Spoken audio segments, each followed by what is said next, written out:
In today's video, I'm going to teach you how to use Capcut without a watermark. Whether you're editing professional content or just having fun, making sure your project is clean and watermark free adds a polished touch. So let's dive right in. First, you'll want to open Capcut on your device and start a new project. This is where the magic begins.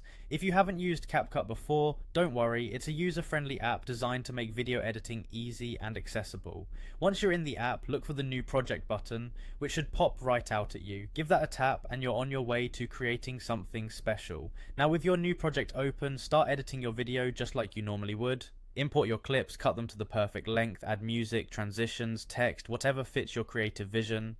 Capcut is full of tools that can make your videos shine, so don't be afraid to explore all the effects and filters. As you are familiarizing yourself with the design interface, this step might take a bit of time, and that's perfectly okay. Just focus on crafting your video exactly how you want it. Once your edits are wrapped up, we need to address the watermark issue. You'll want to take a careful look at the end of your video timeline. Keep an eye out for what's commonly known as the Capcut outro.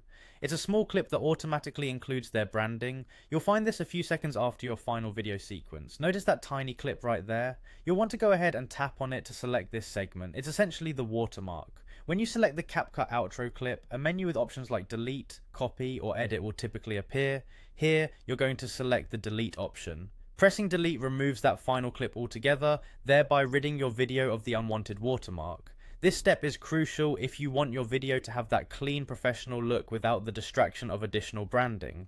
Now that you've successfully dealt with the watermark, it's time to export your finished product. Look towards the top right of your screen and you'll see the export button. Tap that and your video will start saving in your gallery. You've done it, your video will now be stored on your device without the Capcut watermark, meaning it's ready to share with the world on any platform you choose, completely free of branding. Ensuring your video is free of unnecessary branding not only enhances its visual appeal, but also puts all the focus squarely on your creation. I hope this guide helps you create videos that are both beautiful and uniquely yours. Thank you for tuning in, and happy editing.